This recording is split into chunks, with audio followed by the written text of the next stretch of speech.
আমি খুব একটা বেশি বক্তব্য দিব না। সারাদিন বৃষ্টি ছিল, এই মুহূর্তে বৃষ্টি নাই, এটা আল্লাহর রহমত। আমাদের প্রতিমন্ত্রী সাহেব বলে গিয়েছেন, আমাদের মাননীয় প্রধানমন্ত্রী জনাব তারেক রহমান তিনি আপনাদের সামনে বিস্তারিত বক্তব্য রাখবেন। আমাদের অন্যান্য সম্মানিত অতিথিবৃন্দ আছেন, সবাই বক্তব্য দিতে পারেন নাই, সারাদিন ব্যাপী অনেক প্রোগ্রাম।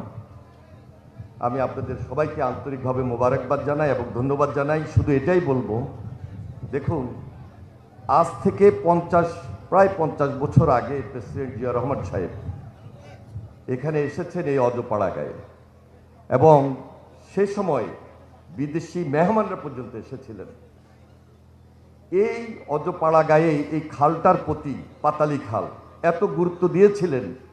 শুধু তিনি সাধারণ মানুষের সঙ্গে তার একটা যে সম্পৃক্ততা, সেটাই তিনি রাখার চেষ্টা করেছিলেন। বিদায় তার লক্ষ্য ছিল যে উৎপাদনটাকে দ্বিগুণ করতে হবে আর কৃষির উন্নয়ন বৃদ্ধি করতে হবে, এবং বাংলাদেশ তাই হয়েছিল সেই সময়, স্বনির্ভর বাংলাদেশ। আজকে মাননীয় প্রধানমন্ত্রী জনাব তারেক রহমান তারই যোগ্য উত্তরসূরি। দেশনেত্রী বেগম খালেদা জিয়ার জ্যেষ্ঠ সন্তান, তিনি পিতা এবং মাতার পথকে অনুসরণ করছেন।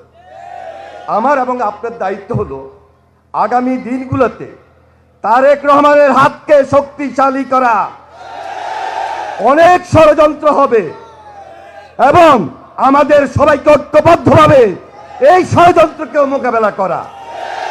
ইনশাআল্লাহ আপনারা ভালো থাকবেন।